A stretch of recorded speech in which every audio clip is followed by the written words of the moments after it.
Yusikumullahu fi awladikum. Allah subhanahu wa ta'ala enjoins upon you regarding your children.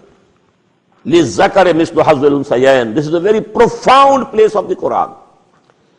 This section consists of only 4 ayat. And in 2 ayat, the whole law of inheritance has been stated here. And people, who are experts on this law of inheritance, they have written full volumes, full books based on these 2 ayat. They are so profound. It's a miracle of Quran. Yusikumullahu fi awladikum. Now this is the beginning of the law of inheritance in Quran. Allah subhanahu wa ta'ala enjoins upon you about your sons and daughters, your children. Number 1 thing, لِلذَّكَرِ مِثْلُ حَظِّ الْأُنْثَيَيْنِ. For the male there is a portion equal to the portion of 2 females. This is one principle, basic principles. For the son, twice the share of the daughter. For the father, twice the share of the mother. That is the general principle. For the males, that is why the word is لِلذَّكَرِ مِثْلُ حَظِّ الْأُنْثَيَيْنِ. For the males, and here it is sons, because awlad. Yusikumullahu fi awladikum لِلذَّكَرِ مِثْلُ حَظِّ الْأُنْثَيَيْنِ. The son will get the share equal to the share of 2 daughters.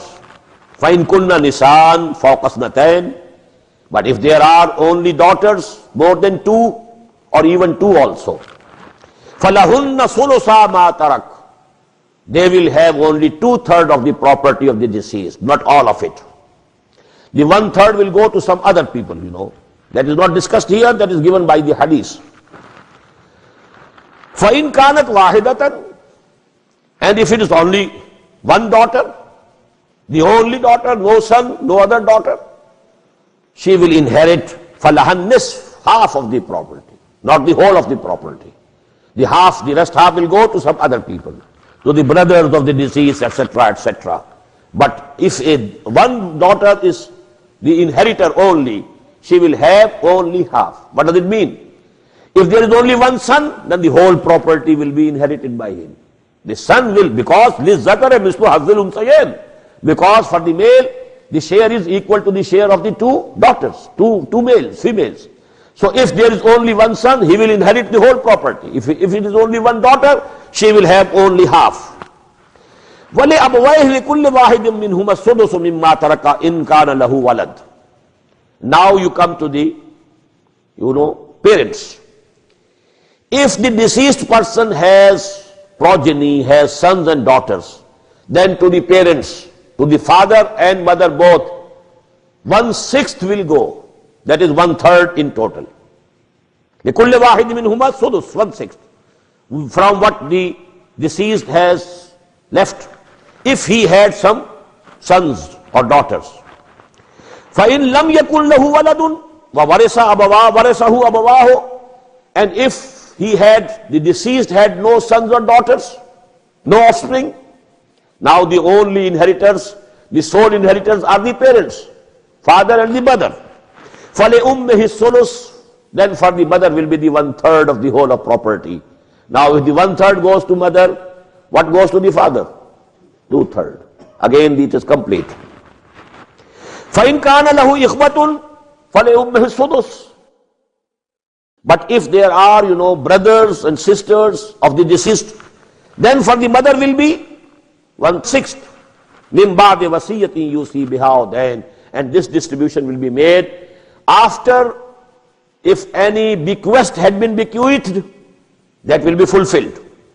And after, if there was any loan on the deceased, that loan will be paid. This division and distribution will be after 2 things. مِن بَعْدِ وَصِيَّةٍ يُوصِي بِهَا أَوْ دَيْنٍ. If there is some bequest, that has to be fulfilled. And number 2, if there is some loan, that has to be paid first, and then the rest of the property will be distributed according to this law of inheritance. آبَاؤُكُمْ وَأَبْنَاؤُكُمْ. Your sons or your fathers, لَا تَدْرُونَ أَيُّهُمْ أَقْرَبُ لَكُمْ نَفْعًا. You don't know who is nearer to you in benefit, because this is Allah who knows what should go to the parents, what should go to the offsprings. This is Allah, He decides. فَرِيضَةً مِّنَ اللَّهِ. This is an injunction. This is an ordinance from Allah subhanahu wa ta'ala. Inna Allah kana aliman hakima. And verily Allah is all knowing, all wise. His wisdom is complete, His knowledge is complete. And He is giving you these instructions out of His total wisdom, out of His total knowledge. وَلَكُمْ نِصْفُ مَا تَرَكَ أَزْوَاجُكُمْ إِن لَّمْ يَكُن لَّهُنَّ وَلَدٌ. And you will have half of the property of your wives if they have no offspring. A woman dies without any offspring, no son, no daughter. Now the inheritor is this husband, but he will get half of the property. The rest of half will go to the brothers and sisters of that woman, that deceased woman. لَكُمْ نِصْفُ مَا تَرَكَ أَزْوَاجُكُمْ إِن لَّمْ يَكُن لَّهُنَّ وَلَدٌ. If the woman didn't have any offspring or children. فَإِن كَانَ لَهُنَّ وَلَدٌ. But if she had some offsprings, daughters or sons, فَلَكُمُ الرُّبُعُ مِمَّا تَرَكْنَا. Then you will inherit only 1/4 of what they have left. مِن بَعْدِ وَصِيَّةٍ يُوصِينَ بِهَا أَوْ دَيْنٍ. And again the same two conditions. After the bequest that she had bequeathed, and after the payment of the loan. وَلَهُنَّ الرُّبُعُ. Now the opposite. وَلَهُنَّ الرُّبُعُ. And she will, and they will, and the women, the wives, they will inherit 1/4 مِمَّا تَرَكْتُمْ, of what you have left. إِن لَّمْ يَكُن لَّكُمْ وَلَدٌ. If you don't have any sons or daughters, then the wife will have 1/4. فَإِن كَانَ لَكُمْ وَلَدٌ. But if you have a daughter or a son, an offspring, فَلَهُنَّ الثُّمُنُ مِمَّا تَرَكْتُمْ. Then they will inherit from your property inheritance only 1/8. Again the same principle, male and female. Rub and sumun, 1/4, 1/8. مِمَّا تَرَكْتُمْ مِن بَعْدِ وَصِيَّةٍ تُوصُونَ بِهَا أَوْ دَيْنٍ. The same two conditions, after the bequest had been bequeathed and after the loan has been paid. وَإِن كَانَ رَجُلٌ يُورَثُ كَلَالَةً. Now there is another condition. A person who has left property and he has died, and he is kalala. What is kalala? He has no inheritor, not even in the sons or daughters, nor in the parents. We call it usul and faro. Asl is the root. The root of the person are the parents, from where he has come. This is asl, usul. Faro, branches. Branches are the sons and the daughters. So primary inheritors are the usul, that is the parents, and the faro, and that is the offspring, sons and daughters. This is the primary inheritance. Then secondarily, wife and husband and wife. So they are the first circle of inheritance. Now if a person, whether he is a woman or a man, he or she has died, she had no, or he had no sons or daughters, nor the parents were alive. Now such a woman or a man is called kalala. وَإِن كَانَ رَجُلٌ يُورَثُ كَلَالَةً أَوْ إِمْرَأَةٌ. In this both the cases, whether he is a male or a female, she is a female. If they don't have any sons or daughters or parents alive, وَلَهُ أَخٌ وَأُخْتٌ. But they have that kalala, that man or woman, they have either one brother or one sister. فَلِكُلِّ وَاحِدٍ مِّنْهُمَ السُّدُسُ. And now this will be very clear in the last ayah of this surah, ayah number 176, that here the sisters and brothers are those from mother side only. We say that he is my real brother. What do you mean? That father is the same, mother is the same. But if father or mother is different, only the common is one, either the father is common or the mother is common, we call them step brothers, sotele bhai bahan. In Arabic, according to Islamic law, there are three types. Aini, allati, akhlafi. Any brothers and sisters are those who have common brother, common father, common mother. Number two, father is common, but the mothers are different. They are called allati. Mother is the same, fathers are different, then they are called akhlafi. So this is the case of the akhlafi.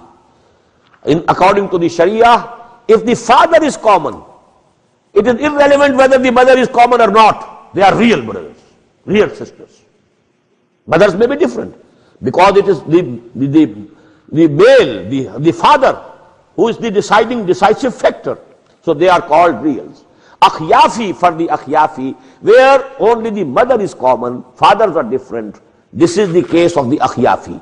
If a woman or man dies without having any parents alive or any sons or daughters, and they have only akhyafi, only those type of step brothers or sisters who are only from the mother side, then for each one of them is only 1/6 of the inheritance.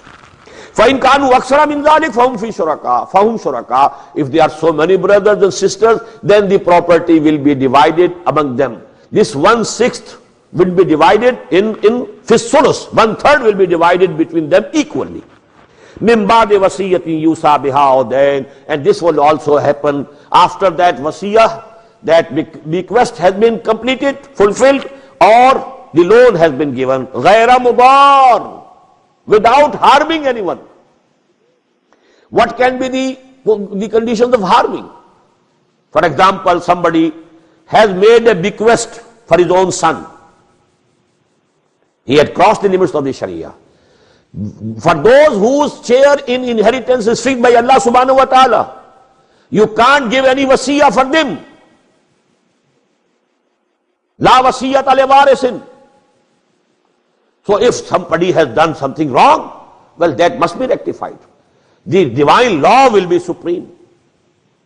The portions of the inheritors have been fixed by Allah subhanahu wa ta'ala. The son will get his own share according to the Sharia. The daughter will get her own share according to the Sharia. You can't make any wasiyah, any bequest in favor of the son or the daughter, or the father or the mother.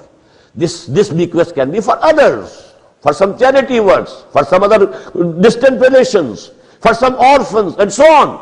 But if the wasiyah is for the waris, then it is not obligatory, but rather it is false. غَيْرَ مُضَارٍ وَصِيَّةً مِّنَ اللَّهِ. And this is injunction from Allah subhanahu wa ta'ala. How many times you see this is being repeated? So that you must be mindful that you can't make any changes, any amendments. This is the ordinance from Allah subhanahu wa ta'ala. Wallahu alimul hakim. And Allah is alim, all knowing, hakim, all wise. Tilka hududullah. And these are the limits placed by Allah subhanahu wa ta'ala. He is the knower and forbearing. He is forbearing. He doesn't punish you immediately. He gives you time to amend your ways. He is halim. So this is his hilm. Wallahu alimul halim.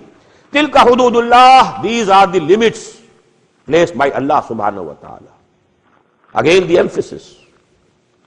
And how lightly we take this matter. What percentage of Muslims are serious about these matters? There were Muslims in India, and there must be today even in Bharat and Pakistan both and Bangladesh. They used to stand up in the British courts and say, we don't accept the law of inheritance of Islam. We want the law of the inheritance of our rivaj. What is there, in our society? We want a decision according to rivaj. Or we want a decision according to the British law. We are not ready to accept Islamic law. And they were Muslims. They declared it. And the emphasis here. Tilka hududullah. وَمَنْ يُطِعِ اللَّهَ وَرَسُولَهُ يُدْخِلْهُ جَنَّاتٍ تَجْرِي مِنْ تَحْتِهَا الْأَنْهَارُ. These are the limitations which have been prescribed by Allah subhanahu wa ta'ala. So whosoever obeys Allah and His Messenger, He will make him enter those gardens, tajri min tahtiha al-anhar, underneath which rivers will be flowing, khalidina fiha, and they will abide therein forever. وَذَلِكَ الْفَوْزُ الْعَظِيمُ. And that is a very great achievement indeed. Whosoever is made to enter paradise, what greater achievement and success can be there? وَمَنْ يَعْصِ اللَّهَ وَرَسُولَهُ. And whosoever disobeys Allah and His Messenger, وَيَتَعَدَّى حُدُودَهُ, and he tramples the limits placed by, transgresses the limits placed by Allah subhanahu wa ta'ala, يُدْخِلْهُ النَّارَ. He will make him to enter the fire, خَالِدًا فِيهَا, to abide there forever. وَلَهُ عَذَابٌ مُهِينٌ.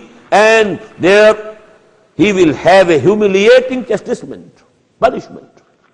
बारकल्लाहु ली व लकुम fill कुरानिल अज़ीम व नफ़अनी व इय्याकुम bill आयाति व ज़िक्रिल हकीम।